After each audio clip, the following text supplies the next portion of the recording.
বাসর ঘরে বসে আছে ফাহিম। আজকে তার কলেজে ম্যাডামের সাথে বিয়ে হয়েছে। যেখানে বসে থাকার কথা বইয়ের, সেখানে বসে আছে ফাহিম। দীর্ঘ আধা ঘন্টা অপেক্ষা করার পর রুমের ভিতর প্রবেশ করলো আদ্রিকা। ফাহিমকে বসে থাকতে দেখে আদ্রিকা বলতে লাগলো, কিরে বসে আছিস কেন? তোকে আমি জোর করে বিয়ে করেছি, এটা তো তুই খুব ভালো করেই জানিস। কেন বিয়ে করেছি এটাও তুই জানিস, তাহলে বসে আছিস কেন এখানে?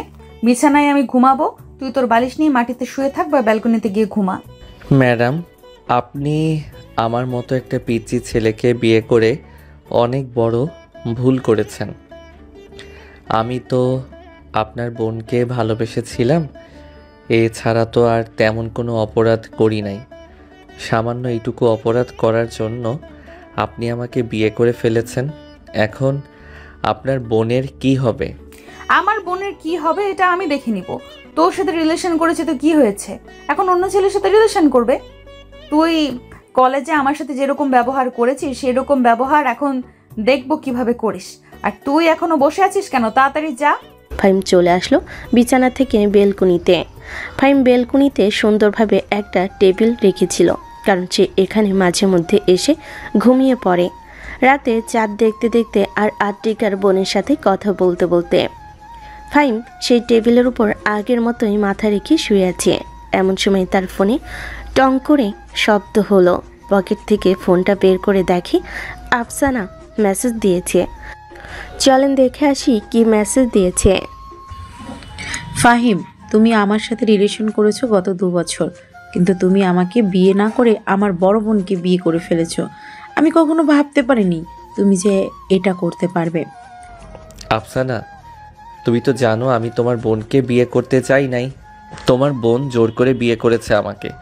আব্বু আম্মু রাজি ছিল না, কিন্তু তোমার বোন কোথায় থেকে যেন একটা পিস্তল নিয়ে এসে আমার আব্বু আম্মুকে ভয় দেখিয়ে আমাকে বিয়ে করে ফেলেছে।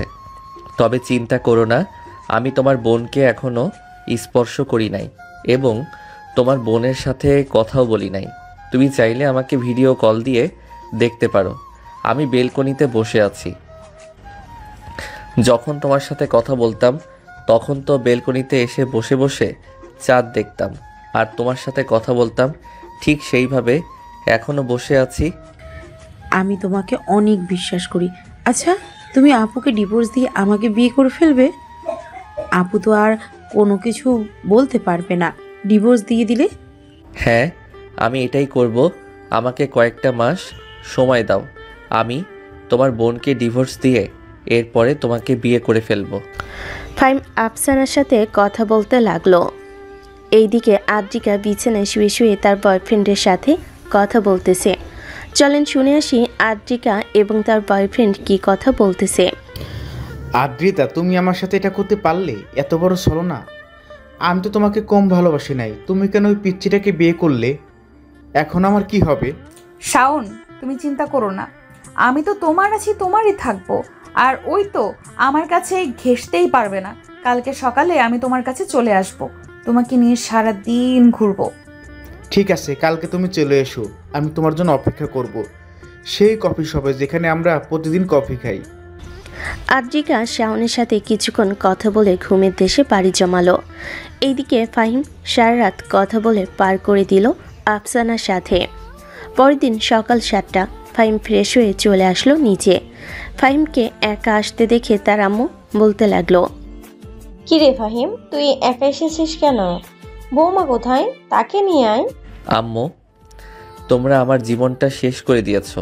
ওই মেয়েটা অন্য ছেলের সাথে রিলেশন করে আর আমি ওই মেয়েটার বোনকে ভালোবাসি।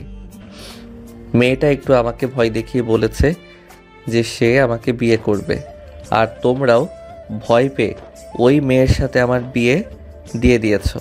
আমার জীবনটা পুরো বরবাদ করে দিয়েছো তোমরা। সরি রে বাবা, তুই তো জানিস তোর আব্বুর হার্টের সমস্যা আছে। এখন যদি ওই মেয়েটা কোনো কিছু করে বসে বা আরো বেশি হুমকি দিয়ে বসে, তখন তো তোর আব্বু হার্ট অ্যাটাক করে মারা যাবে। এটার জন্য আমি এবং তোর আব্বু রাজি হয়ে গেছি। না হলে তো ওই মেয়ের সাথে কখনোই আমরা তোর বিয়ে দিতাম না। আচ্ছা, যা হবার হয়ে গেছে, এখন এসব ভুলে গিয়ে দেখ ওই মেয়েটার সাথে সংসার করতে পারিস কিনা। আর যদি না পারিস তাহলে ওই মেয়ে যদি নিজ থেকে তোকে ডিভোর্স দিতে চায় তাহলে ডিভোর্স লেটার দিয়ে দিলে তুই সাইন করে দিস। ঠিক আছে আম্মু, তুমি এখন আমাকে খাবার দাও, আমার খুব ক্ষুধা লাগছে। ফাহিম খাওয়া দাওয়া করে চলে আসলো বাহিরে। আফসানাকে ফোন দিয়ে বাহিরে নিয়ে আসলো। দুজন পার্কে বসে কথা বলতেছে। অন্যদিকে আদ্রিকা ঘুম থেকে উঠে ফ্রেশ হয়ে নিচে এসে দেখে ফাহিমের আম্মু বসে বসে টিভি দেখতেছে। আদ্রিকাকে দেখে ফাহিমের আম্মু বলতে লাগলো, বৌমা খাবার টেবিলে এসো, বসো, আমি খাবার রান্না করে রেখেছি। আমি এখন খাবার খাবো না। সকালবেলা আমি কোনো খাবার খাই না। আর আমি এখন বাহিরে বের হচ্ছে, আস্তে আস্তে রাত হবে। আর আপনার ছেলে কোথায়? ঘুম থেকে উঠে তাকে দেখতে পেলাম না কেন? ফাহিম কোথায় যেন বের হয়েছে, আমাকে তো কোনো কিছু বলে নাই। সে হয়তো তার বন্ধু বান্ধবদের সাথে বসে কথা বলতেছে, এছাড়া কোথায় যাবে?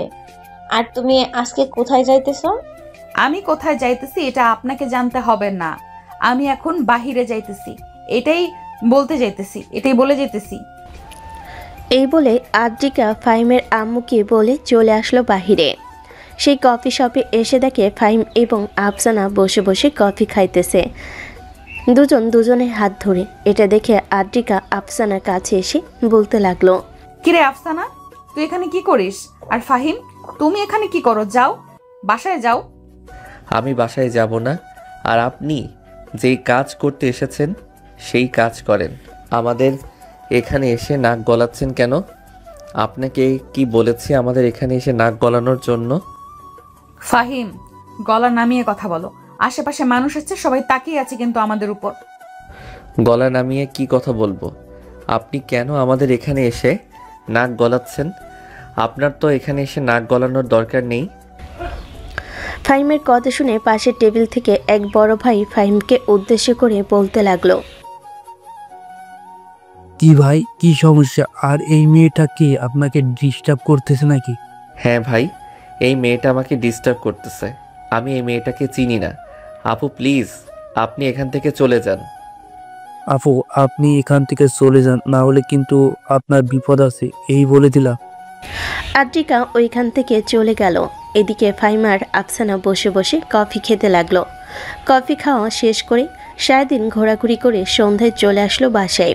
রুমের ভিতর প্রবেশ করতে ফাহিম দেখতে পেল আদ্রিকা একটা লাঠি নিয়ে দাঁড়িয়ে আছে। এটা দেখে ফাহিম কোনো কিছু না বলে সোজা চলে আসলো ওয়াশরুমে। বের হতেই ঠাস করে আদ্রিকা ফাহিমের হাতে বাড়ি মারল।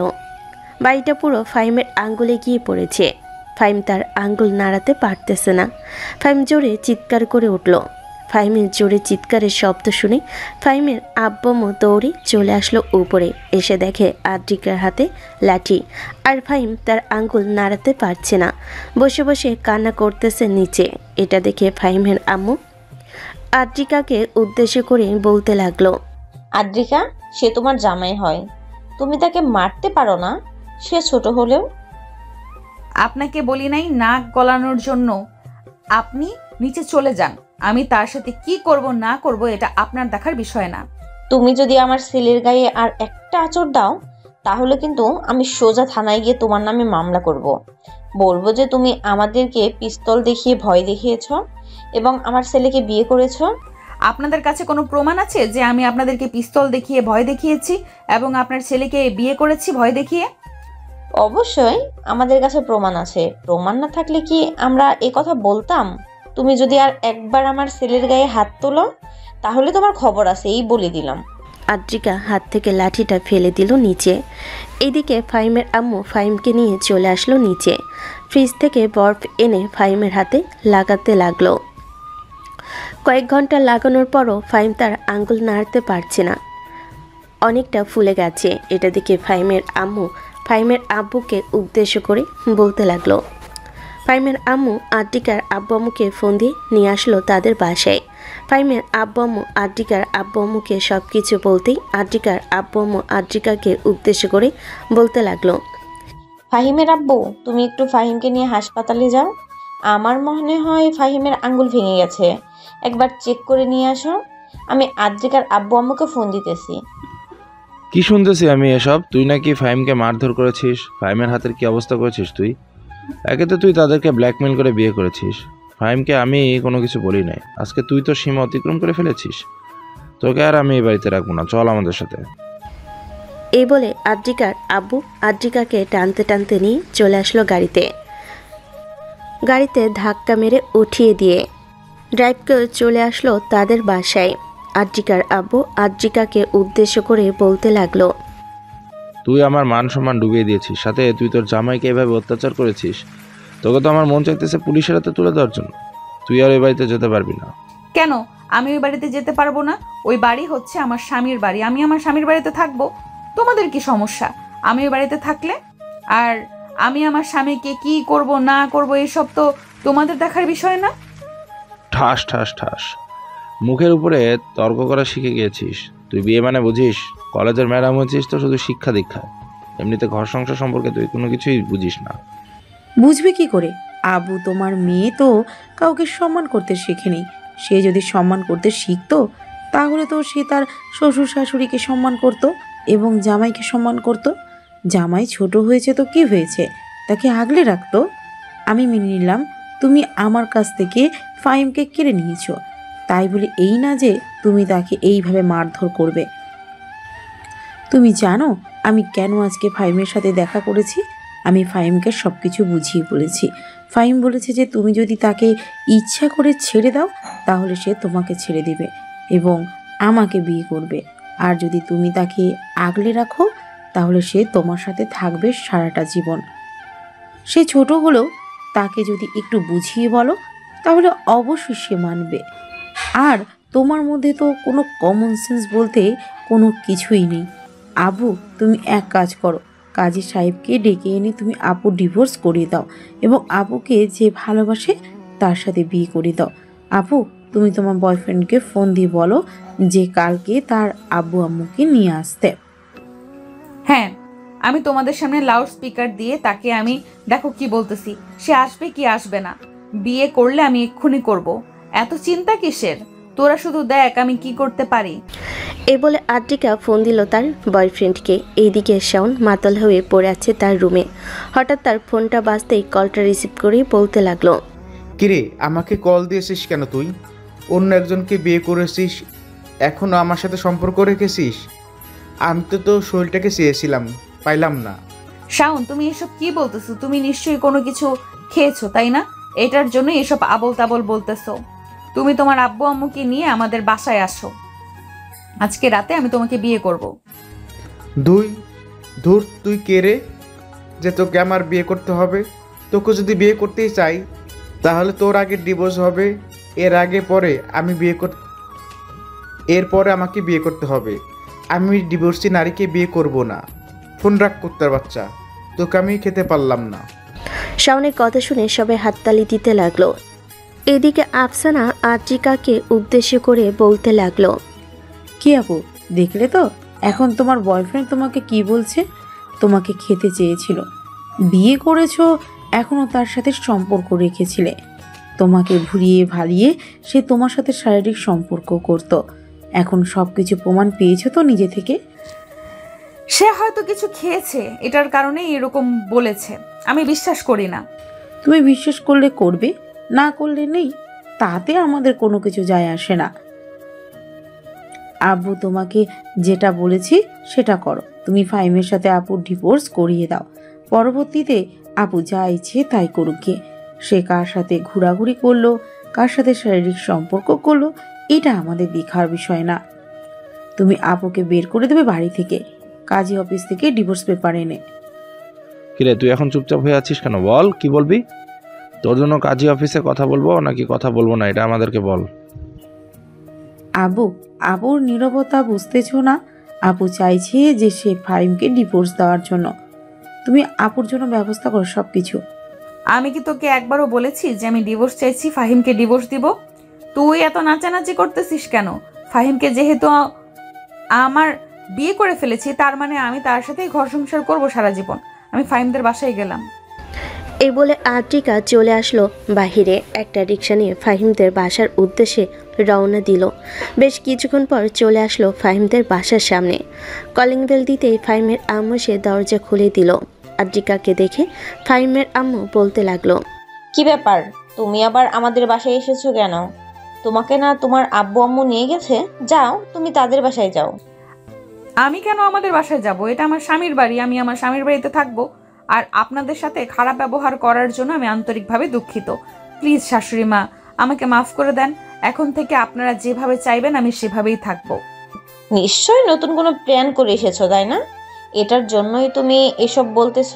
দেখো, তুমি এখান থেকে চলে যাও, না হলে কিন্তু আমি রেগে গেলে তোমাকে অনেক কিছু বলে ফেলবো। আদ্রিকা তার শাশুড়ি মায়ের পা জড়িয়ে ধরে কান্না করে দিল।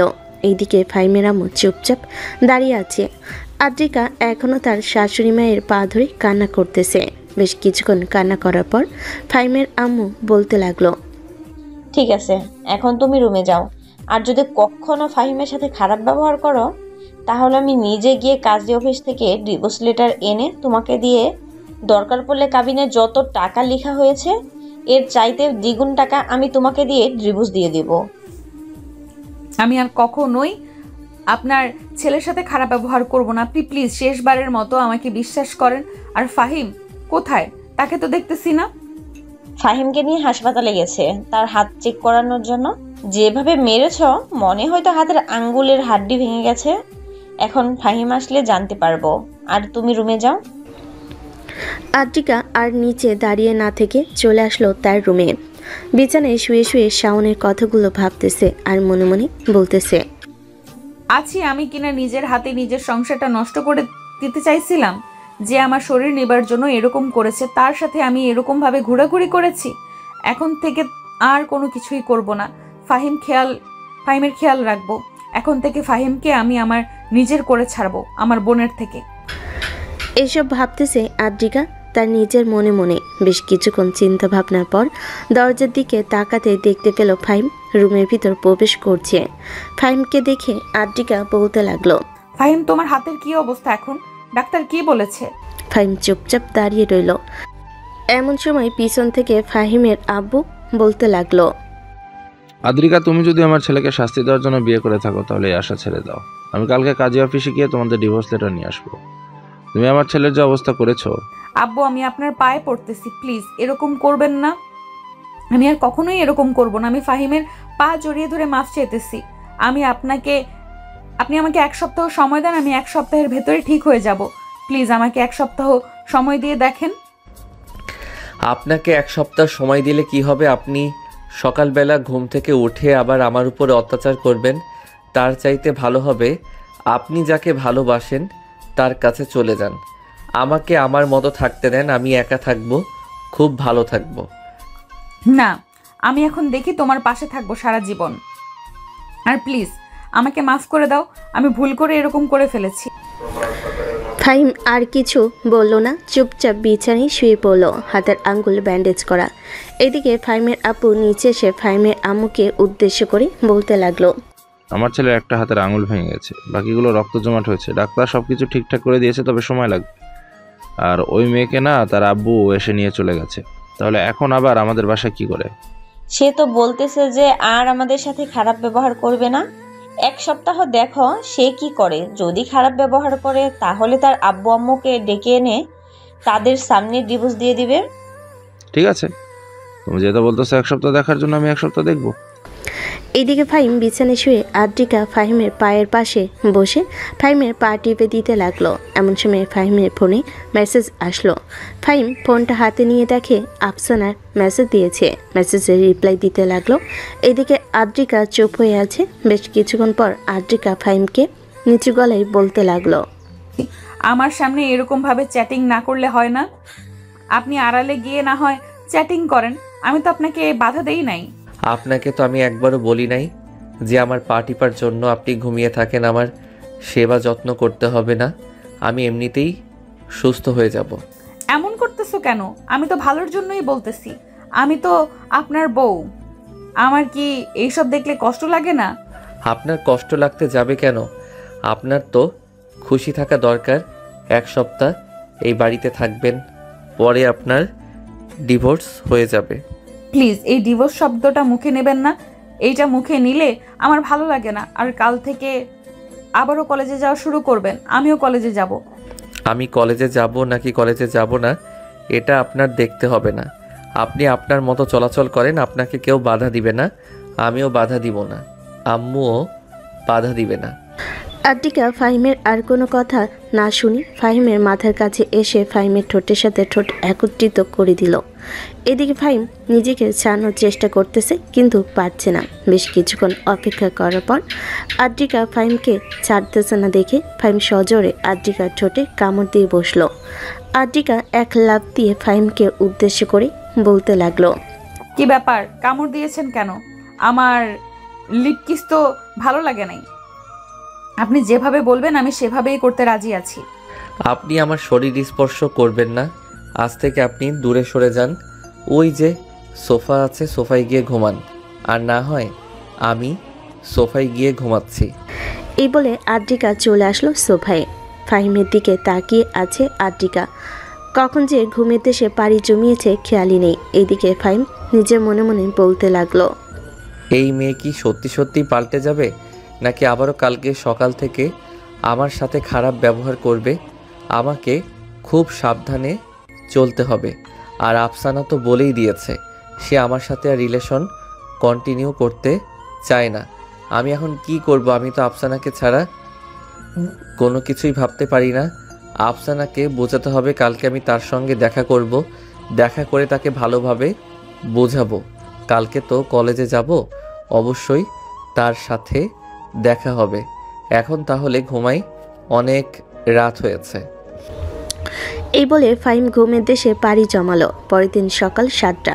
ঘুম থেকে উঠে ফ্রেশ হয়ে হালকা পাতলা নাস্তা করে চলে আসলো 3 রাস্তার মোড়ে। ফাহিম তার বন্ধুদের জন্য অপেক্ষা করতেছে।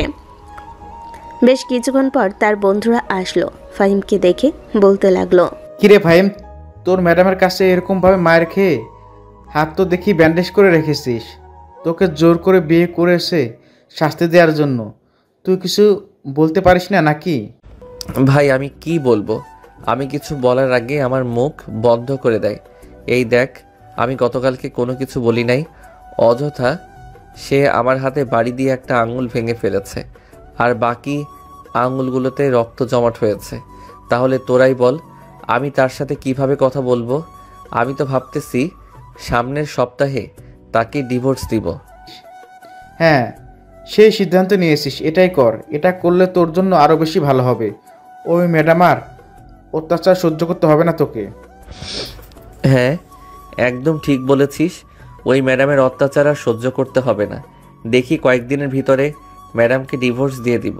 চল এখন কলেজের দিকে যাওয়া যাক। ফাহিমও ওইখান থেকে সবাইকে নিয়ে চলে আসলো কলেজে।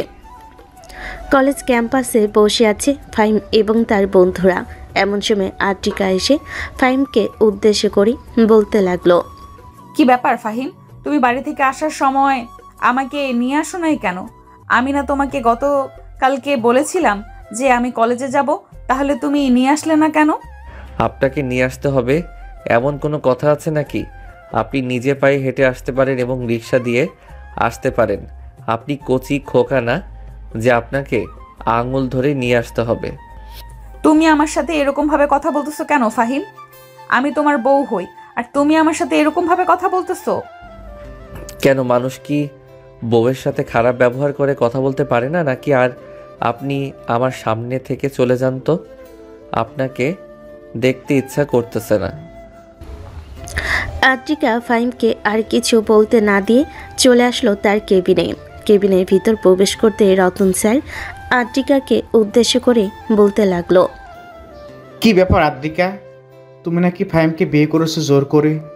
পুরো কলেজ তো এই ব্যাপারটা ছড়িয়ে পড়েছে, এবং আমি নিজেও দেখেছি ভিডিওতে যে তুমি তাদের পরিবারকে পিস্তল দেখে বিয়ে করেছো। আপনি ভিডিও পাইছেন কোথায়? আর আপনাকে কে ভিডিও দিয়েছে? এসব ভিডিও পেতে হয় নাকি? ইন্টারনেটে ঢুকলে তো এসব ভিডিও দেখা যায়। আর তুমি বলতেছো আমি এইসব ভিডিও কোথা থেকে পাইছি? বিয়ে করলে ভালো কথা, ফাহিমের খেয়াল রাখবে। ছেলেটা ছোট হলেও কিন্তু খুব ভালো। জি স্যার, আমাদের জন্য দোয়া করবেন যাতে আমরা সব সময় সুখে থাকতে পারি। রতন স্যার আদ্রিকার সাথে আরও কিছুক্ষণ কথা বলে ওখান থেকে চলে গেল। এইদিকে বেশ কিছুক্ষণ পর ঘন্টা দিতেই ফাহিম তার বন্ধুদেরকে নিয়ে চলে আসল ক্লাসরুমে। আদ্রিকা 10 মিনিট পর ক্লাসরুমের ভিতর প্রবেশ করলো। ক্লাসরুমের ভিতরে প্রবেশ করে ফাহিমের দিকে চোখ গেল তার। দেখতে পেল ফাহিম আফসানার হাত ধরে কথা বলতেছে। এটা দেখে আদ্রিকা টেবিলের উপরে ডাস্টার দিয়ে সজোরে একটা বাড়ি দিতেই সবাই সোজা হয়ে বসল। আদ্রিকা ফাহিমের দিকে তাকাতেই ফাহিম মাথা নিচু করে ফেলল। ফাহিমকে কোনো কিছু না বলে আদ্রিকা সবাইকে পড়াতে লাগলো। একদিক দিয়ে পড়াচ্ছে, আরেক দিক দিয়ে ফাহিমকে দেখতেছে। এইদিকে ফাহিম তো আফসানার সাথে ইশারা করে কথা বলতেছে। আদ্রিকা ফাহিমের সামনে এসে দাঁড়িয়ে পড়াতে লাগলো। এটা দেখে ফাহিম বলতে লাগলো, কী ব্যাপার ম্যাডাম, আপনি সামনে থেকে পিছনে এসে দাঁড়িয়েছেন কেন? আপনি সামনে যান, আমার দেখতে অসুবিধা হচ্ছে। ফাহিম, এটা ক্লাসরুম, এখানে তুমি যা ইচ্ছা তাই করতে পারবে না। আমি কিন্তু তোমার ম্যাডাম। ম্যাডাম, আপনি খুব ভালো করেই জানেন আফসানার সাথে যে আমার সম্পর্ক আছে। সো আপনি কেন আমাদের মধ্যে বিপত্তি বাজাচ্ছেন বলেন তো? আমি তো আফসানাকে দেখতেছি, আর কোনো কিছু তো করতেছি না। আপনার ক্লাসে তো আর ডিস্টার্ব করতেছি না। তুমি ক্লাসে ডিস্টার্ব করতেছো না? আমার তো ডিস্টার্ব হচ্ছে। তুমি সামনের দিকে তাকিয়ে থাকো, আর যদি ক্লাসে ভালো না লাগে তাহলে বাইরে চলে যাও, গিয়ে ঘোরাঘুরি করে আসো। আর আফসানা, আমি এতক্ষণ কি পড়িয়েছি বলো তো? আসলে ম্যাডাম, আমি শেয়ার করিনি আপনি যে কি পড়াচ্ছেন। কলেজে এসে এইসব করা হয় তাই না? পড়াশোনার দিকে নাম নেই আর এইসব করে বেড়াচ্ছ। আসলে ম্যাডাম, এটা তো কমন ব্যাপার, সবাই করে বেড়ায়। আপনি আশেপাশে তাকিয়ে দেখেন, আরও অনেক মানুষ আছে, তারাও করতেছে। তাহলে আমরা করলে সমস্যা কি? আপনি কেন বাধা দিতেছেন আমাদেরকে? তোমরা করলে সমস্যা আছে, এটার জন্যই তো আমি বাধা দিতেছি। আর একবার যদি দেখি তোমরা এরকম করেছো, তাহলে কিন্তু বের করে দেব দুজনকে। ঠিক আছে ম্যাডাম, বের করে দিন, আমরা দুজন বাইরে থেকে ঘোরাঘুরি করে আসি। আদ্রিকা আর কোনো কিছু বলল না, সে সোজা সামনে চলে গেল। এইদিকে ফাহিম আফসানার হাত ধরে বারবার টানাটানি করতেছে। আদ্রিকার এটা সহ্য হচ্ছে না, কোথাও যেন তার বুকে কাঁটা বিঁধতেছে। বেশ কিছুক্ষণ ক্লাস শেষ করে চলে গেল তার কেবিনে। এইদিকে আফসানা ফাহিমকে উদ্দেশ্য করে বলতে লাগলো, ফাহিম, আপু মনে হয় তোমাকে একটু একটু ভালোবাসতে শুরু করেছে। তুমি আমাকে ভুলে গিয়ে আপুর সাথে সুখে সংসার করো। আমি এটা কখনোই পারবো না, কারণ আমি তোমাকে ভালোবেসেছি, তোমার সাথে সারা জীবন থাকবো বলে কথা দিয়েছি। দেখো, তুমি সারা জীবন আমার সাথে থাকবে বলে কথা দিয়েছো, কিন্তু এখন তো আপু তোমাকে জোর করে হলেও বিয়ে করে ফেলেছে। আমি তো আর তোমাকে এখন চাইতে পারি না, আবার এটাও চাইতে পারি না যে দুই বোন একসাথে একই বাড়িতে থাকবো। আমি চাই তুমি এখন থেকে আপুর প্রতি ফিল করো, আমার প্রতি আর যাতে কোনো ফিল না হয়। আমার মাথায় হাত দিয়ে বলো, তুমি এখন থেকে আপুকে গুরুত্ব দেবে। তুমি যদি এখন থেকে আপুকে গুরুত্ব না দাও, তাহলে আমি অনেক দূরে চলে যাব, যেখানে তুমি আমাকে আর খুঁজে পাবে না। তুমি যদি চাও আমি তোমার চোখের সামনে থাকি, তাহলে তুমি আপুর সাথে ভালো ব্যবহার করবে এবং সুখের শান্তিতে থাকবে সারা জীবন। এই বলে আফসানা চলে আসলো বাইরে। কলেজের মাঠের উপর দিয়ে আফসানা হেঁটে যাইতেছে। এমন সময় পিছন থেকে আদ্রিকা আফসানাকে ডাক দিয়ে বলতে লাগলো, কিরে, কোথায় যাইতেছিস? এই তো আপু, বাসায় চলে যাইতেছি। কেন, কিছু বলবেন নাকি? কেন, ক্লাস করবি না নাকি? আর ক্লাসে তো ফাহিম আছে, তুই এখন চলে যেতেছিস কেন? যা, ক্লাসে যা। আপু, ফাহিম এখন তোমার জামাই, তো তুমি তাকে সামলে রাখবে। এখন থেকে আর আমি কয়েকটা দিন কলেজে আসবো না। ফাহিমকে বলবে না আমি কেন কলেজে আসি না। আমি চাই তোমরা দুজন একসাথে থাকো, আমি চাই না তোমরা দুজন আলাদা হয়ে যাও। তুই তো চাইতেছিস আমরা দুইজন আলাদা হয়ে যাই, এইটার জন্যই তো আজকে আমার সামনে এরকম করেছিস এবং আমাকে কান্না করতে বাধ্য করেছিস। আদ্রিকার কথা শুনে আফসানা হাঁ করে তাকিয়ে রইল তার বোনের দিকে। বেশ কিছুক্ষণ পর আফসানা বলতে লাগলো, আপু, তুমি কান্না করছো, এটা আমাকে বিশ্বাস করতে হবে। হ্যাঁ, আমি কান্না করেছি, এইটা তোকে বিশ্বাস করতে হবে। আর এটা বিশ্বাস না করার কি আছে? আমি কি কান্না করতে পারি না নাকি? আমার জামাই অন্য মেয়ের সাথে এরকম হাতে হাত রেখে টানাটানি করবে, এটার থেকে কি আমার মন কান্না করবে নাকি? ঠিক আছে, যাও, আমি আর তোমার জামাইকে নিয়ে টানাটানি করবো না। এটার জন্যই তো বলছি কয়েকদিন কলেজে আসবো না। এই কয়েকদিনের মধ্যে তুমি ফাহিমকে তোমার করে নাও। এই বলে আফসানা ওইখান থেকে চলে গেল। এদিকে আদ্রিকা ক্লাসরুমে এসে দেখে ফাহিম তার বন্ধু বান্ধবের সাথে কথা বলতেছে। এটা দেখে আদ্রিকা ফাহিমকে উদ্দেশ্য করে বলতে লাগলো, ফাহিম তুমি আমার সাথে একটু আমার কেবিনে আসো তো, একটা জরুরি কাজ আছে তোমার সাথে। আমি যেতে পারবো না, আপনি অন্য কাউকে দিয়ে আপনার কাজ করিয়ে নেন। আমি তোমাকে বলেছি আসার জন্য, তুমি আসবে, আমি অন্য কাউকে বলি নাই যে অন্য কেউ আসবে। 5 মিনিট সময় দিলাম, 5 মিনিটের ভেতরে তুমি আমার কেবিনে হাজির হবে। এই বলে আদ্রিকা চলে গেল তার কেবিনে। এইদিকে ফাহিম চুপচাপ বসে আছে। এমন সময় ফাহিমের বন্ধু সৌরভ ফাহিমকে উদ্দেশ্য করে বলতে লাগলো, ফাহিম যা, ভাবির সাথে দেখা করে আয়, হয়তো জরুরি কোনো প্রয়োজনের জন্যই তোকে ডেকেছে, যা একবার গিয়ে দেখা করে আয়। আরে না, এই মেয়ের কাছে গেলে এই মেয়ে অযথা আমাকে ডিস্টার্ব করবে, আমার কাছে মাপ চাইবে এবং অনেক কিছু বলবে।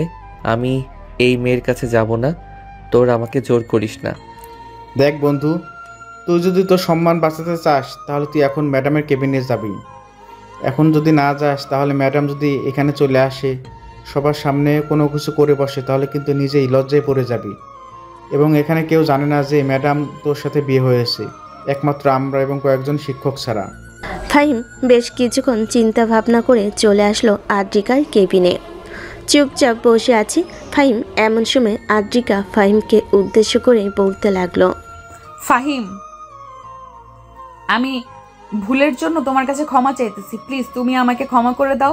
আমি আর কখনো তোমার সাথে এইরকম কাজ করব না। আমি ভুল করেছি, একটা খারাপ মানুষের সাথে রিলেশনে গিয়েছিলাম। সে তো আমার সাথে শারীরিক সম্পর্ক করতে চাইছিল, কিন্তু আমি তা দেই নাই। প্লিজ তুমি অন্তত আমাকে মেনে নাও, আমি আর তোমার সাথে গলা উঁচু করে কথা বলবো না। সরি, আমি আপনাকে মারতে পারবো না। আমি যাকে মানতে পারবো তাকে আমি কয়েকদিন পর বিয়ে করব। আর এইসব কথা যদি আপনার জরুরি কাজ হয়ে থাকে তাহলে আপনি আর আমাকে কখনো ডাক দিবেন না। এই বলে ফাহিম আদ্রিকার কেবিন থেকে চলে আসলো তার ক্লাসরুমে। বসে বসে কয়েকটা ক্লাস শেষ করে কলেজ ছুটি দিতেই ফাহিম তার বন্ধু বান্ধবদের সাথে চলে গেল আড্ডা দেওয়ার জন্য। এদিকে আদ্রিকা বাড়িতে চলে আসলো। কলিং বেল দিতেই ফাহিমের আম্মু সে দরজা খুলে দিল। আদ্রিকাকে দেখে ফাহিমের আম্মু বলতে লাগলো, কি ব্যাপার বৌমা, ফাহিম কোথায়? সে তোমার সাথে আসে নাই নাকি? আম্মু, সে আমার সাথে আসে নাই, আমি তাকে জোর করে বিয়ে করেছি বলে আপনি প্লিজ তাকে একটু বোঝাবেন। সে আমার কোনো কথাই মানতে চাইতেছে না, আপনি একটু তাকে বোঝালে অবশ্যই সে মানবে। কয়েকটা দিন যাক, এরপর দেখবে এসে নিজে থেকেই তোমার সাথে কথা বলবে। আর তুমি যত পারো ফাহিমের কাছে কাছে থাকবে, তাহলে ফাহিম তোমার প্রতি বেশি গুরুত্ব দেবে। ঠিক আছে আম্মু, আমি তাহলে এখন রুমে যাই, গিয়ে ফ্রেশ হয়ে আসতেছি নিচে। এই বলে আদ্রিকা চলে আসলো ফাহিমের রুমে। ফ্রেশ হয়ে বেশ কিছুক্ষণ রেস্ট করে চলে আসলো নিচে। সবাই বসে বসে কথা বলতেছে। এমন সময় বাড়ির কলিং বেলটা বেজে উঠল। আদ্রিকা গিয়ে দরজা খুলতেই দেখতে পেল ফাহিম দাঁড়িয়ে আছে। ফাহিম আদ্রিকাকে দেখে সোজা চলে আসলো তার রুমে। এইদিকে আদ্রিকা দরজাটা লাগিয়ে দিয়ে রুমে এসে রুমের দরজাটা লাগিয়ে দিল। ফাহিম ফ্রেশ হয়ে বাইরে এসে আদ্রিকাকে উদ্দেশ্য করে বলতে লাগলো, কি ব্যাপার, আপনি ঘরের দরজা লাগিয়ে এইভাবে বসে আছেন কেন এখানে? আপনি তো নিচে ছিলেন, উপরে আসলেন কখন? আমি তোমার পিছু পিছু চলে এসেছি ফাহিম, তুমি প্লিজ আমার সাথে এরকম করো না।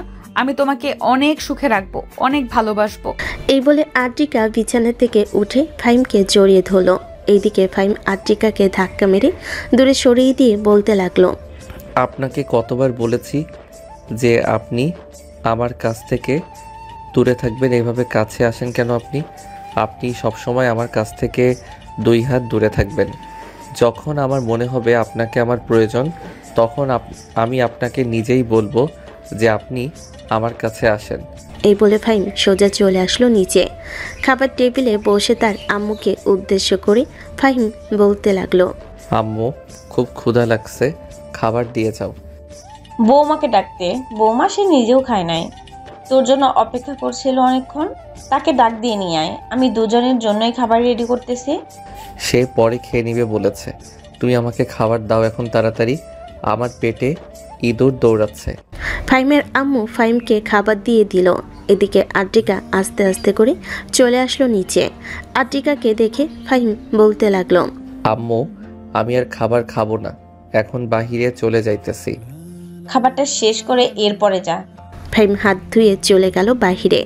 এদিকে ফাহিমের আম্মু আদ্রিকাকে উদ্দেশ্য করে বলতে লাগলো, আদ্রিকা, তুমি ফাহিমের কথায় কিছু মনে করো না, ছেলেটা একটু পাগল টাইপের, তো তুমি খাবার খেয়ে নাও।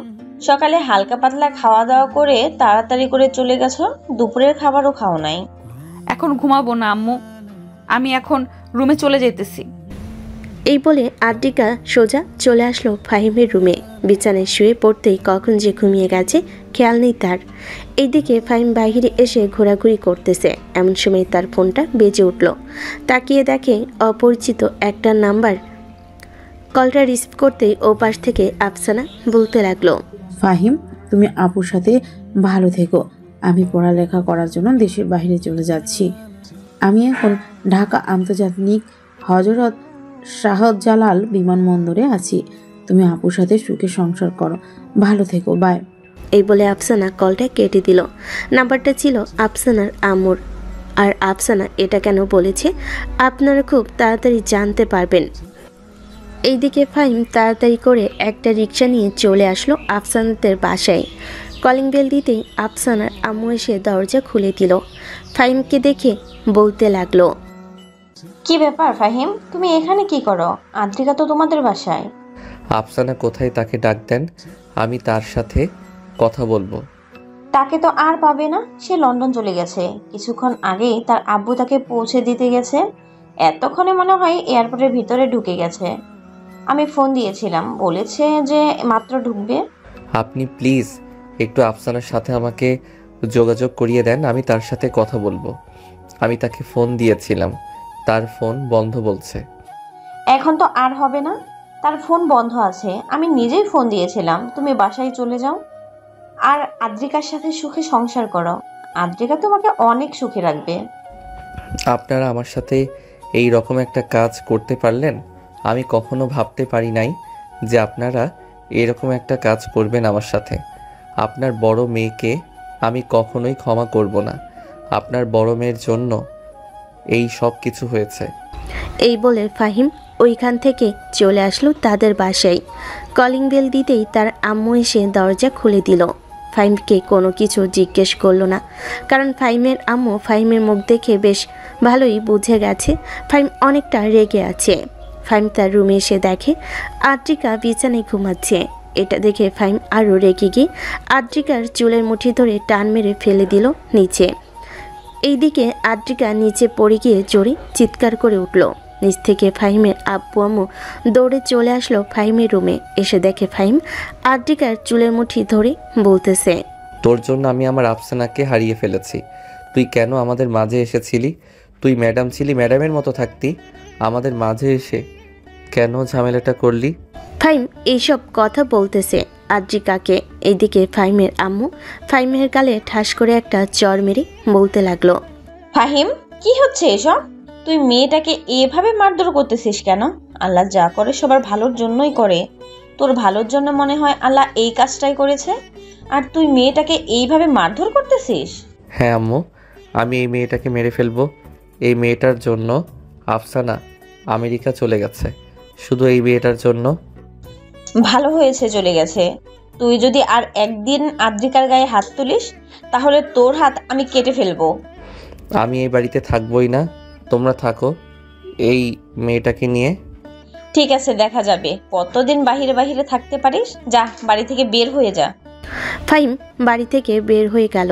এদিকে আদ্রিকা তার শাশুড়ি মাকে উদ্দেশ্য করে বলতে লাগলো, আম্মু, আপনি এটা কি করলেন? ফাহিম আমাকে মারধর করেছে, আর একটু করে সে তার মনকে শান্ত করত, তাহলে তো আমি তাকে আস্তে আস্তে করে নিজের করে পেতাম। আপনি তাকে বাড়ি থেকে বের করে দিয়েছেন। সে বাড়ি থেকে বের হয়ে গেছে, কিন্তু রাতের বেলা সে দেখবে বাড়িতে ফিরে আসবে। এইভাবে কতদিন বাইরে থাকবে? বড় জোর 2 থেকে 3 দিন তার বন্ধুদের বাসায় থাকতে পারবে। এর বেশি তো আর থাকতে পারবে না। তুমি চিন্তা করো না, তুমি আমার সাথে আসো নিচে। ফাহিমের আম্মু আদ্রিকাকে নিয়ে চলে এসেছে নিচে। তিনজন বসে বসে গল্প করতে লাগলো। এইদিকে ফাহিম বাহিরে এসে চুপচাপ দাঁড়িয়ে আছে। বেশ কিছুক্ষণ কি যেন মনে করে কোথাও যেন হঠাৎ হলো। দীর্ঘ 10 মিনিট হেঁটে চলে আসলো কলেজের সামনে। এসে দেখে তার বন্ধু বান্ধবরা দাঁড়িয়ে আছে। ফাহিমকে দেখে সৌরভ বলতে লাগলো, কিরে ফাহিম, তোর কি হয়েছে? এইভাবে রেগে আসিস কেন? বাড়িতে কেউ কিছু বলেছে নাকি? আর বলিস না, এই আদ্রিকার জন্য আফসানা আমার কাছ থেকে অনেক দূরে চলে গেছে। সে 1 ঘন্টা আগে আমেরিকার ফ্লাইটে করে আমেরিকা চলে গেছে। এটার জন্য আমি আদ্রিকাকে অনেক মারধর করেছি। মেয়েটা ভুল করে তোকে জোর করে বিয়ে করে ফেলেছে। এখন মেয়েটা বুঝতে পারে নাই, তাই বলে মেয়েটাকে তুই এইভাবে মারধর করবি? আফসানার ব্যাপারে তুই কি জানিস? তুই জানিস আফসানার কি হয়েছে? ফাহিম গালে হাত দিয়ে সৌরভের দিকে তাকিয়ে বলতে লাগলো, না, জানি না। কেন, সে কি করেছে? তোর সাথে রিলেশনে থাকা অবস্থায় আরও দুজনের সাথে রিলেশনে গেছে। আমি জানি তুই আমার কথা বিশ্বাস করবি না। ওই দেখ, আমি এবং সাজ্জাদ দুজনে মিলে তাকে ধরেছিলাম, কিন্তু তার সামনে যায় নাই। আড়ালে লুকিয়ে ভিডিও করেছি, কিন্তু তোকে দেখাই নাই। ভাবছিলাম সময় হলে তোকে দেখিয়ে দেব। তারা তো আফসানার বন্ধু হতে পারে। বন্ধুদের সাথে তো ঘোরাঘুরি করা যায়। হ্যাঁ, বন্ধুদের সাথে ঘোরাঘুরি করা যায়, কিন্তু ঘোরাঘুরি করার মাঝে একটা শালীনতা বোধ আছে। তুই একবার ছবিটার দিকে ভালো করে তাকে দেখ, কীভাবে তারা হাত জড়িয়ে ধরে কাঁধে মাথা রেখেছে। একমাত্র এটা প্রেমিক প্রেমিকা ছাড়া করতে পারে না। দেখ, তোরা আমাকে উল্টাপাল্টা যাই বুঝাস না কেন, আমি তোদের কথা একদম মাথায় নিব না। তোরা তো চাইতেছিস আমি আদ্রিকার সাথে ঘর সংসার করি। আদ্রিকা হয়তো তোদেরকে টাকা খাইয়েছে, এটার জন্য তোরা তার সাফাই গাইতেছিস আমার বন্ধু হয়েও। ফাহিম, আমরা কখনো ভাবতে পারি নাই তোর মুখ থেকে এই কথাগুলো শুনবো। এই কথা শোনার আগে আমাদের যদি মৃত্যু হয়ে যেত তাহলে আমরা খুব খুশি হতাম। তুই যেটা বললি এটা কিন্তু একদম ঠিক কথা বললি না। এই চল, আজকে থেকে ফাহিমের সাথে আর কোনো যোগাযোগ নেই আমাদের। সবাই সবার মোবাইল থেকে ফাহিমের নাম্বারটা ব্লক লিস্ট করে দে, সকল জায়গা থেকে। এই বলে সবাই একটু অ্যাক্টিং করে দেখিয়ে দিল যে ফাহিমের নাম্বারটা ব্ল্যাক লিস্ট করে রেখে দিয়েছে। এইটা দেখিয়ে সবাই ওইখান থেকে চলে গেল। এইদিকে ফাহিম সন্ধ্যা হতেই চলে আসলো 3 রাস্তার মোড়ে। চায়ের দোকানে এসে দেখে তার বন্ধুরা চা খাইতেছে। ফাহিমকে দেখে সবাই ওইখান থেকে চলে গেল। সবাই চলে যাওয়াতে দোকানদার ফাহিমকে উদ্দেশ্য করে বলতে লাগলো, কি ব্যাপার ফাহিম, তোমার বন্ধুদের সাথে ঝগড়া হয়েছে নাকি? ওরা তুমি আর সাথে চলে গেল যে? না চাচা, ঝগড়া হয় নাই, হয়তো তাদের কাজ আছে এটার জন্য চলে গেছে। আপনি আমাকে চা দেন।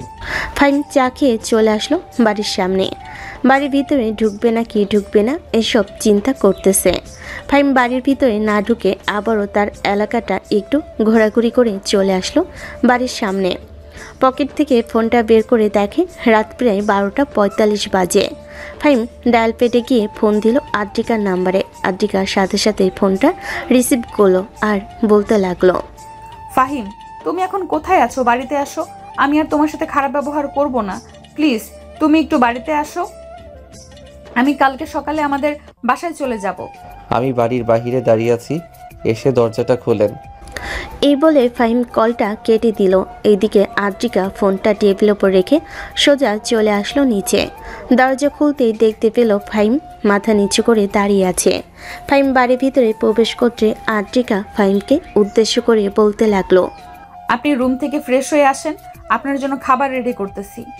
ফাহিম কোনো কিছু না বলে সোজা চলে আসলো রুমে। ফ্রেশ হয়ে নিচে এসে খাওয়া দাওয়া শেষ করে যে উপরে চলে যেতে যাবে, এমন সময় আদ্রিকাকে উদ্দেশ্য করে ফাহিম বলতে লাগলো, আপনি তো মনে হয় খাওয়া দাওয়া করেন নাই। খাওয়া দাওয়া শেষ করে তাড়াতাড়ি রুমে এসে ঘুমিয়ে পড়েন, কালকে আবার কলেজে যাবেন। এই বলে ফাহিম চলে আসলো রুমে। এইদিকে আদ্রিকা হাসি মুখে খাওয়া দাওয়া করে রুমে এসে দেখে ফাহিম চুপচাপ বসে আছে। আদ্রিকা টেবিলের উপর থেকে ফোনটা হাতে নিয়ে যেই সোফার দিকে এগিয়ে যেতে যাবে, এমন সময় ফাহিম বলতে লাগলো, আপনি চাইলে আমার পাশে ঘুমাতে পারেন, তবে আমাকে স্পর্শ করতে পারবেন না। যদি ঘুমের ঘোরে আপনাকে স্পর্শ করে তাহলে আপনি কিছু মনে করবেন না তো?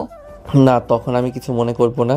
তবে ইচ্ছাকৃতভাবে যদি আপনি আমাকে স্পর্শ করেন তাহলে আমি আপনার সাথে আর থাকবো না। ঠিক আছে, আমি ইচ্ছাকৃতভাবে আপনাকে স্পর্শ করব না। এই বলে আদ্রিকা ফাহিমের পাশে শুয়ে পড়ল। ফাহিম উল্টো দিকে ঘুরে শুয়ে আছে। আদ্রিকা বেশ কিছুক্ষণ পর ফাহিমকে উদ্দেশ্য করে বলতে লাগলো, ফাহিম, ঘুমিয়ে গেছো নাকি? না, এখনো ঘুমাই নাই। কিছু বলবেন নাকি? হ্যাঁ, আই এম রিয়েলি সরি। আমি তোমার সাথে খারাপ ব্যবহার করেছি, মাফ করে দিও। আর কালকে সকালবেলা আমি আমার বাড়িতে চলে যাব। যতদিন তুমি আমাকে না মেনে নেবে ততদিন আমি এই বাড়িতে আসবো না। সরি, আপনাকে বলতে হবে না। সরি, আমি আপনাকে বলা উচিত, কারণ সন্ধ্যার দিকে আমি আপনার সাথে অনেক খারাপ ব্যবহার করেছি, মারধর করেছি। এটা আমার করা উচিত হয় নাই। আর আপনি এই বাড়ি থেকে কোথাও যেতে পারবেন না। আপনাকে এই বাড়িতে থাকতে হবে। আপনি তো আমাকে মেনে নেন নাই, তাহলে আমি এই বাড়িতে থেকে কি করব? আমি যখন একবার বলেছি এই বাড়িতে আপনাকে থাকতে হবে, তার মানে আপনাকে থাকতে হবে এই বাড়িতে। আর এখন বেশি কথা না বলে ঘুমান তাড়াতাড়ি, রাত অনেক হয়েছে। আদ্রিকা আর কোনো কিছু না বলে চুপচাপ ঘুমের ভান করে আস্তে আস্তে করে ফাহিমের দিকে এগিয়ে যেতে লাগলো। হঠাৎ আদ্রিকা তার এক পা ফাহিমের পায়ের উপর তুলে দিল আর বলতে লাগলো, ফাহিম, আমি জানি আমার এই ভুলের কখনো ক্ষমা হয় না। আমি হয়তো তোমাকে জোর করে বিয়ে করেছি, কিন্তু আমি জোর করে বিয়ে করার পরে যখন আমার বয়ফ্রেন্ডের কাছে ফিরে যেতে চাইছিলাম, তখন তার আসল পরিচয় জানতে পারছি। তখন থেকে আমি আমার সিদ্ধান্ত পাল্টে নিয়েছিলাম। ভেবেছিলাম তোমার সাথে সংসার করব, কিন্তু তুমি আমাকে মানলে না। আমি কালকে সকালেই চলে যাব। আদ্রিকা চোখ বন্ধ করে এইসব বলতেছে। এইদিকে ফাহিম আস্তে আস্তে করে আদ্রিকার দিকে ফিরে আদ্রিকার মুখের দিকে ভালোভাবে তাকিয়ে দেখে আদ্রিকা ঘুমিয়ে গেছে। এটা দেখে ফাহিম বলতে লাগলো, এই মেয়েটা তো দেখি ঘুমের ঘোরে অনেক আবল তাবল কথা বলতে পারে। যাক, আমার কাছে কয়েকবার মাপ চেয়েছে, আমি মাফ করে দেই। যেহেতু আফসানা আমাকে ছেড়ে চলে গেছে, সো আমি আস্তে আস্তে করে আদ্রিকার সাথে মানিয়ে নেওয়ার চেষ্টা করব। আমি জানি আফসানার জায়গাটা হয়তো আদ্রিকাকে দিতে পারবো না, তবে চেষ্টা করলে অবশ্যই দিতে পারবো। এখন ঘুমাই, কালকে আবার কলেজে যেতে হবে। ঘুমানোর আগে কয়েকটা মেসেজ দিয়ে নেই, যদি আবার সকাল সকাল সে তার বাড়িতে চলে যায়। তাকে তো মানা করছি, আর একবার মানা করে দেই, তাহলে সে আর যাবে না। এই বলে ফাহিম আদ্রিকার মেসেঞ্জারে একটা মেসেজ করে ঘুমের দেশে বাড়ি জমালো। এদিকে আদ্রিকা আস্তে আস্তে করে ফাহিমকে তার বাহু ধরে শক্ত করে জড়িয়ে ধরে ঘুমের দেশে বাড়ি জমালো। পরের দিন সকাল 7টা। অ্যালার্মের শব্দে ফাহিমের ঘুমটা ভেঙে গেল। চোখ খুলতেই দেখতে পেল আদ্রিকা তাকে অনেক শক্তভাবে জড়িয়ে ধরে বুকের সাথে আগলে রেখেছে। এইটা দেখে ফাহিম বলতে লাগলো, এই যে আদ্রিকা, আমাকে ছাড়েন, সকাল হয়েছে, ফ্রেশ হব, আমি আবার কলেজে যেতে হবে। আদ্রিকা ফাহিমের কথা শুনে ফাহিমকে আরও শক্তভাবে জড়িয়ে ধরল। এইটা দেখে ফাহিম কিছুটা বিরক্ত বোধ করে আদ্রিকাকে ধাক্কা মেরে সরিয়ে দিল। এদিকে ফাহিমের ধাক্কায় আদ্রিকার ঘুমটা ভেঙে গেল। ফাহিম আদ্রিকাকে উদ্দেশ্য করে বলতে লাগলো, আপনি কি পেয়েছেন আমাকে এভাবে ঘুমের ভান করে জড়িয়ে ধরে থাকবেন আর আমি কিছু বুঝবো না? শেষবারের মতো বলে দিতেছি, আপনি আমাকে আর কখনো স্পর্শ করবেন না। আমি যদি আপনাকে স্পর্শ করি সেটা অন্য ব্যাপার। এই বলে ফাহিম চলে আসলো ওয়াশরুমে। ফ্রেশ হয়ে নিচে চলে আসলো। এইদিকে আদ্রিকা বিছানায় শুয়ে না থেকে বিছানা থেকে উঠে বিছানা গুছিয়ে চলে আসলো ওয়াশরুমে। ফ্রেশ হয়ে নিচে এসে দেখে ফাহিম বসে বসে পাউরুটি খাচ্ছে। ফাহিমের আম্মু আদ্রিকাকে দেখে বলতে লাগলো, কি ব্যাপার আদ্রিকা, রাতে ঘুমাও নয় নাকি? তোমাকে দেখে তো মনে হচ্ছে তুমি ঘুমিয়ে পড়ে যাইতেছ। হ্যাঁ আম্মু, রাতে তো ঘুমাইছি, আসলে সকালবেলা উঠতে ইচ্ছে করে না, এটার জন্য আর কি এইরকমটা দেখাচ্ছে আমাকে। টেবিলের উপর থেকে রুটি খেয়ে নাও, আমি তোমাদের জন্য রান্না শেষ করে ফেলেছি। রুটি খেয়ে রুম থেকে কলেজের জন্য রেডি হয়ে চলে আসো, আমি সবার জন্য টেবিলে খাবার রেডি করতেছি। আদ্রিকা খাওয়া শেষ করে ফাহিমের আগে চলে আসলো রুমে। ড্রেস চেঞ্জ করতেছে, এমন সময় রুমের ভিতরে প্রবেশ করলো ফাহিম। আদ্রিকাকে উলঙ্গ অবস্থায় দেখে ফাহিম হাঁ করে তাকিয়ে রইল। পরক্ষণে তাড়াতাড়ি করে আবারও চলে আসলো রুমের বাহিরে। এইদিকে আদ্রিকা নিজের মনে মনে বলতে লাগলো, এই তো একটা বুদ্ধি পাইছি, এই বুদ্ধি কাজে লাগাতে হবে। ফাহিমকে যে করেই হোক আমার কাছে টানতে হবে। এইভাবে কথায় আছে না, যদি মন দিয়ে তাকে কাছে টানতে না পারো তাহলে শরীর দিয়ে একবার টেনে দেখো, সে অবশ্যই কাছে আসবে। এসব ভাবতে ভাবতে আদ্রিকা তাড়াতাড়ি করে কলেজের জন্য রেডি হয়ে চলে আসলো নিচে। এসে দেখে ফাহিম বসে বসে টিভি দেখতেছে। ফাহিম আদ্রিকার দিকে একবার তাকিয়ে আবার মাথা নিচু করে ফেলল। আদ্রিকা ফাহিমকে আর কিছু বলল না। এদিকে ফাহিম নিচে বসে না থেকে সোজা চলে আসলো তার রুমে। কলেজের জন্য রেডি হয়ে নিচে এসে খাওয়া দাওয়া করে দুজন বাহিরে বের হয়ে আসলো। রাস্তার এক সাইডে দাঁড়িয়ে আছে এমন সময় একটা রিক্সা আসলো। ফাহিম আদ্রিকাকে উদ্দেশ্য করে বলতে লাগলো, আপনি রিক্সা দিয়ে চলে যান, আমার যাইতে কিছুটা দেরি হবে। বন্ধু বান্ধবীর সাথে দেখা করে তাদেরকে নিয়ে এরপরে কলেজে যাব। আপনি আমার সাথে কলেজে আসেন, তাদের সাথে কলেজে দেখা করতে পারবেন। আর এখন 9:30 বেজে গেছে, তারা হয়তো অলরেডি কলেজে চলে গেছে। আপনি যান, আমি কিছুক্ষণের মধ্যে আসতেছি। এই বলে ফাহিম হাঁটা দিল অন্যদিকে। রিক্সাওয়ালা মামা আদ্রিকাকে নিয়ে চলে আসলো কলেজে। ফাহিম হাঁটতে হাঁটতে 3 রাস্তার মোড়ে চলে আসলো। এসে দেখে তার বন্ধুরা দাঁড়িয়ে দাঁড়িয়ে আড্ডা দিতেছে। ফাহিমকে দেখে যেই তারা চলে যেতে যাবে এমন সময় ফাহিম পিছন থেকে বলে উঠল, বন্ধু, আই এম রিয়েলি সরি। আমি তোদের সাথে অনেক খারাপ ব্যবহার করেছি কালকে। তোরা এখন থেকে যেটা বলবি আমি সেটাই করতে রাজি আছি। ঠিক আছে, এখন থেকে তাহলে তুই আদ্রিকা ও হাবির সাথে ঠিকমতো কথা বলবে এবং তোরা সুখে সংসার করবি, আমরা এটাই চাই। ঠিক আছে, তোরা যেহেতু এটা চাস তাহলে আমি তোদের এই কথাটা মানবো, চিন্তা করিস না। চল এখন কলেজে যাই, কলেজের জন্য তো অনেক দেরি হয়ে যাইতেছে। হ্যাঁ চল কলেজে যাওয়া যাক। এই বলে ফাহিম ওইখান থেকে সোজা চলে আসলো কলেজে। বেশ কিছুক্ষণ বসে থেকে ক্লাসরুমে এসে ক্লাস করতে লাগলো। দুপুরে লাঞ্চের ব্রেক দিতেই সবাই চলে আসলো ক্যান্টিনে। এসে দেখে আদ্রিকা বসে আছে একটা টেবিলে।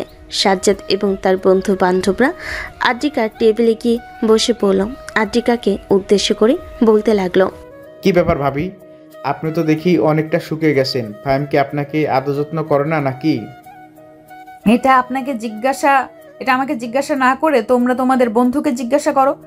সৌরভ, এসব কি হচ্ছে? এটা কলেজ, এটা বাড়ি না যে যা ইচ্ছা তাই বলতে পারবি। আরে শালা, এখানে আমরাই আছি, আর কেউ নেই। আর তোকে যা যা বলে দিয়েছি তাতেই করবি। কিন্তু ভাবি, আজকে আমাদেরকে কিছু খাওয়াবেন? সে কি করে? এখানে তো খাবার মতো কোনো কিছুই নেই। বিকেলে তোমরা রেডি হয়ে থেকো, তোমাদেরকে নিয়ে কাচ্চি খেতে যাব। ঠিক আছে ভাবি, আমরা রেডি হয়ে থাকবো। আদ্রিকা সবার সাথে আরও কিছুক্ষণ কথা বলে সিঙ্গারা এবং পুরি খেয়ে চলে আসলো তার কেবিনে। বেশ কিছুক্ষণ বসে থাকার পর আবারও ঘন্টা দিয়ে দিল। দেখতে দেখতে দুপুর পার হয়ে বিকেল হলো। কলেজ ছুটি দিয়ে দিল। আদ্রিকা ফাহিমের সাথে চলে আসলো বাসায়। দুজন ফ্রেশ হয়ে বসে আছে এমন সময় ফাহিম বলতে লাগলো, আপনার কাছে টাকা আছে নাকি যে তাদেরকে খাওয়াবেন? হ্যাঁ, আমার কাছে টাকা আছে। এইটার জন্যই তো তোমাদেরকে দাওয়াত দিয়েছি। কেন, তুমি কি ভেবেছিলে আমার কাছে টাকা নেই নাকি? না তো ভাবি নাই, তবে আপনি তো কলেজের একজন শিক্ষক, আপনার কাছে টাকা থাকতেই পারে। তবে এই টাকা থেকে অর্ধেক টাকা যদি আমাকে দিয়ে দেন তাহলে আরও খুশি হব। কত টাকা লাগবে তোমার একবার বলো, আমি তোমাকে দিতেছি। বেশি কিছু না, আমাকে একটা বাইক কিনে দিবেন এবং প্রত্যেক মাসে 10,000 টাকা করে দিবেন, যাতে আমি বাইকের তেল এবং হাত খরচ চালাতে পারি। আচ্ছা, তুমি রেডি হয়ে আসো, তোমাকে আজকে বাইক কিনে দিব। মজা করেন? সত্যি বলতেছি, তোমাকে আজকে বাইক কিনে দিব। যাও রেডি হয়ে আসো, এখন আমিও রেডি হচ্ছি। ফাহিম আদ্রিকার সাথে রেডি হয়ে চলে আসলো নিচে। আদ্রিকা তার শ্বশুর শাশুড়িকে বলে ফাহিমকে নিয়ে চলে আসলো 3 রাস্তার মোড়ে। একটা রিক্সা নিয়ে সোজা চলে আসলো একটা বাইক শোরুমে। ফাহিমকে উদ্দেশ্য করে আদ্রিকা বলতে লাগলো, তুমি এখান থেকে দেখো তোমার কোনটা পছন্দ হয়, যত দামি হোক না কেন আমি তোমাকে কিনে দিব, যাও। ফাহিম খুশি মনে একটা বাইক দেখে নিল। বাইকটার প্রাইস 6,62,000 টাকা। আদ্রিকা ফাহিমের হাতে চাবিটা দিয়ে বলতে লাগলো, এই নাও তোমার বাইকের চাবি, বাইক বাহিরে বের করো। আর খুশি হয়েছো তো তুমি? হ্যাঁ, আমি অনেক খুশি হয়েছি। আদ্রিকা বাইকের টাকা দিয়ে ফাহিমকে নিয়ে চলে আসলো 3 রাস্তার মোড়ে। ফাহিমের কাছে নতুন বাইক দেখে ফাহিমের বন্ধুরা বলতে লাগলো, বাহ ভাবি, ফাহিমকে তো দেখি নতুন বাইক কিনে দিয়েছে। দেখেছি ফাহিম, তুই কতটা ভাগ্যবান। তুই চাওয়ার সাথে সাথে তোকে এনে দিয়েছে। আমি মনে করি যে তুই যদি হাবির সাথে সারা জীবন কাটাতে পারিস তাহলে তোরা সুখে থাকবি। এইসব কথা না হয় পরে বলবে, এখন চলো গিয়ে রেস্টুরেন্ট থেকে খাওয়া দাওয়া করে আসি। দুপুরে তো তেমন বেশি কিছু খাই নাই। এই বলে আদ্রিকা সবাইকে নিয়ে চলে আসলো রেস্টুরেন্টে।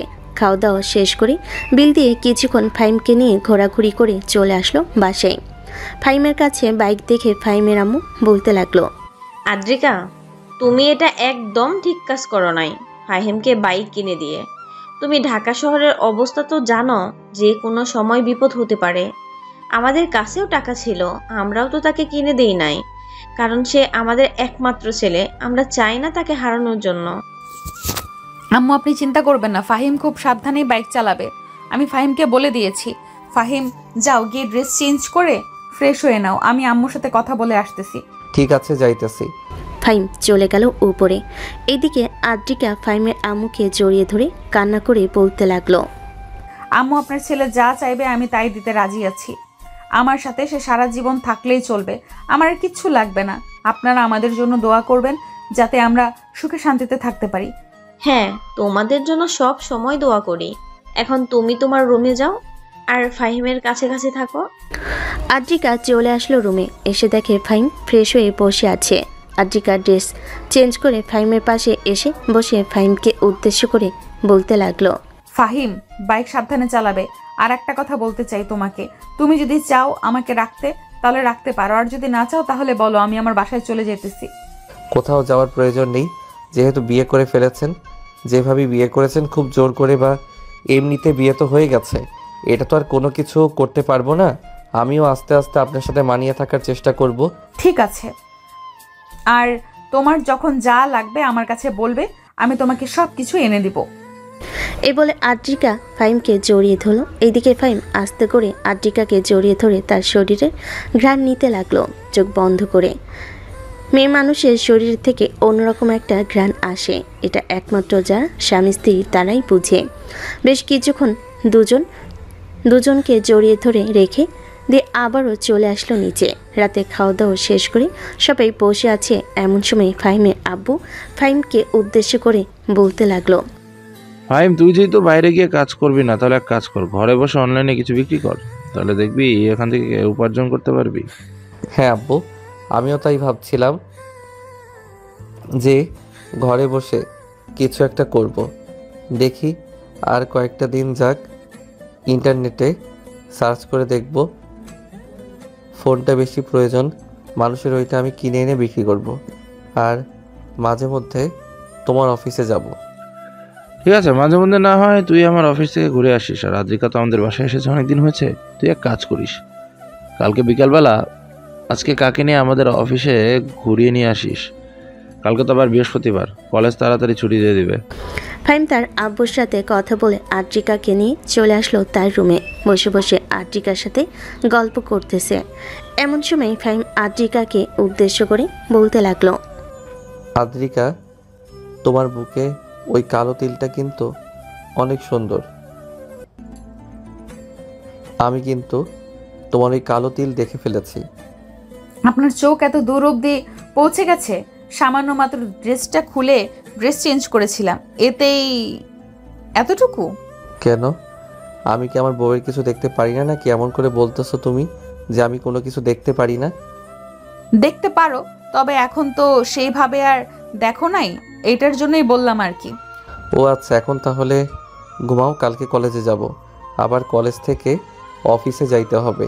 ফাহিম আদ্রিকাকে জড়িয়ে ধরে ঘুমিয়ে এসে পাড়ি জমালো। পরের দিন সকাল 7টা।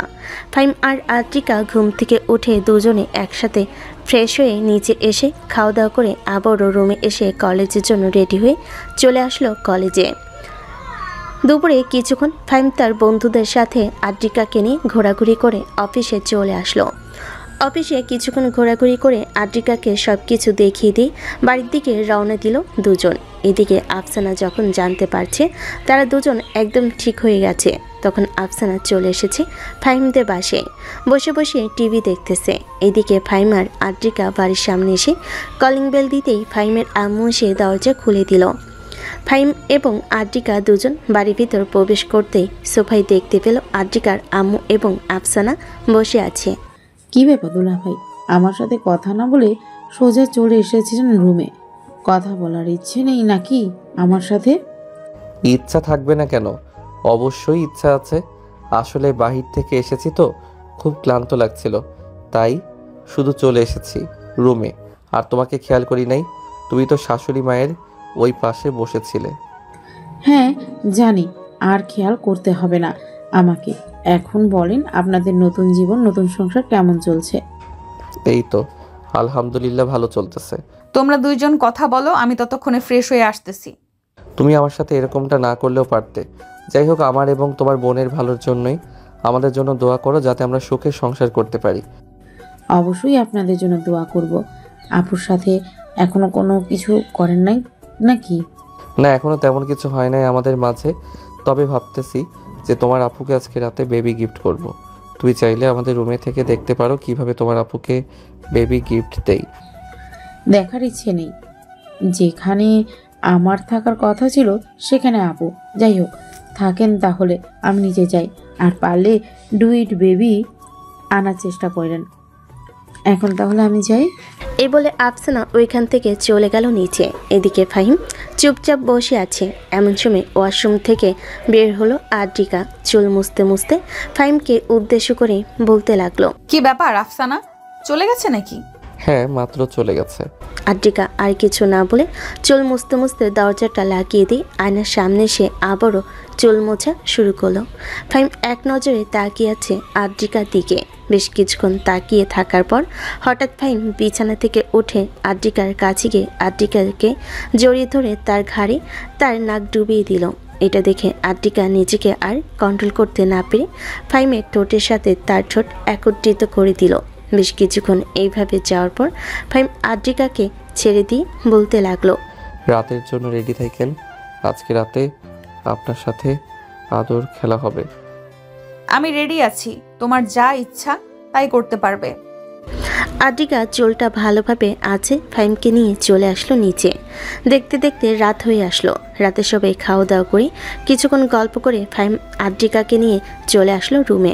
দরজাটা লাগিয়ে দিয়ে আদ্রিকাকে বিছানার কাছে এনে ধাক্কা দিয়ে ফেলে দিল বিছানায়।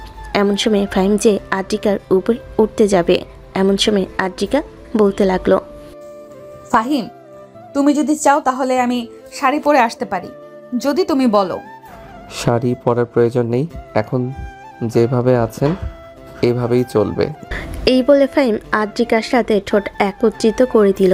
আস্তে আস্তে ক্রমশ ঠোঁট কামড়ে যাইতেছে। ফাহিম বেশ কিছুক্ষণ পর ফাহিম আদ্রিকার ঠোঁট ছেড়ে দিয়ে আদ্রিকার জামাটা খুলে ফেলো। আস্তে আস্তে করে আদ্রিকার পুরো শরীরে কিস করতে লাগলো। কিস করতে করতে ফাহিম এবং আদ্রিকা সুখের সাগরে ডুব দিতে চলে গেল। ওরা সুখের সাগরে ডুব দিক, আমরা তাহলে এখন এখানেই বিদায় নিই। আজকের গল্পটা এখানে সমাপ্ত করলাম। সবাই ভালো থাকবেন, সুস্থ থাকবেন। আল্লাহ হাফেজ।